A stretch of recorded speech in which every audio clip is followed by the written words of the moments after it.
आजी आज तुम्हाला काय बनवते? थालीपीठ बनवते तुझ्यासाठी.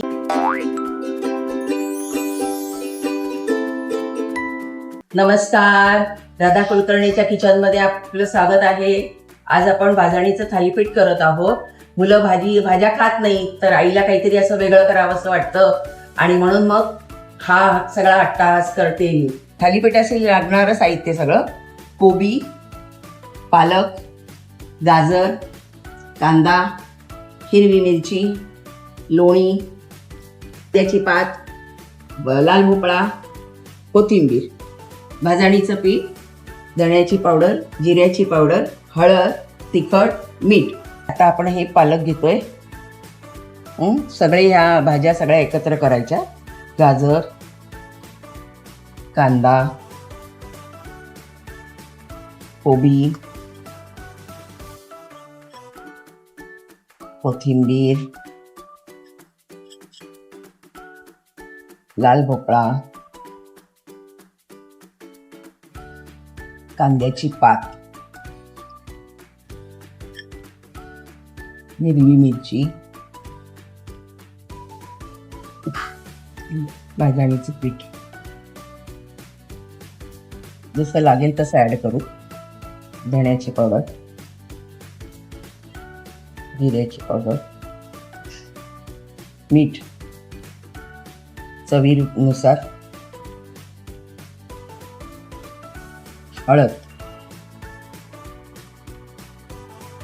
तिखट तेही तुमच्या आवडीनुसार. आता आपण हे सगळं मिक्स करू. थोडं थोडं पाणी घालून आता ते आपण पुरीचं पीठ भिजवतो त्याप्रमाणे भिजवायचं. साधारण 1 पेलाभर पाणी लागतंय, जास्त लागत नाही.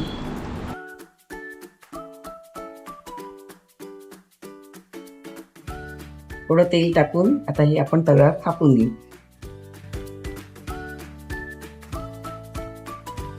ज्याला पाहिजे तसं पातळ, जाड, असं पाहिजे तसं थापायचं.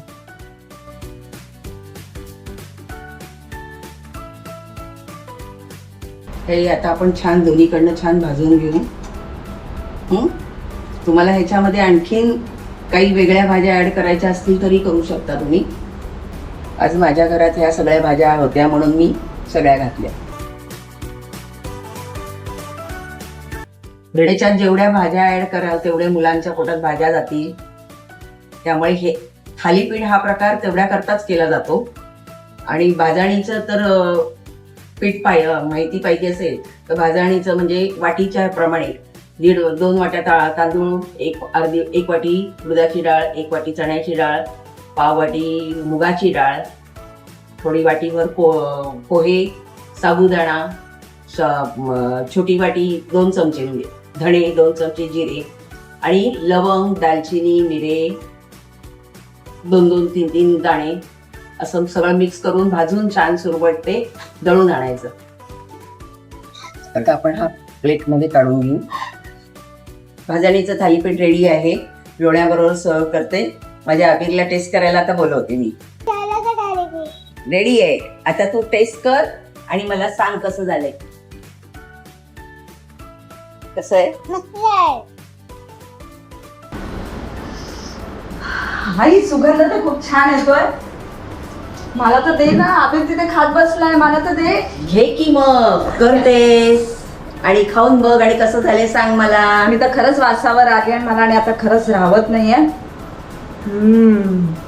एक नंबर. तुम्ही कसली वाट बघताय? चला मग.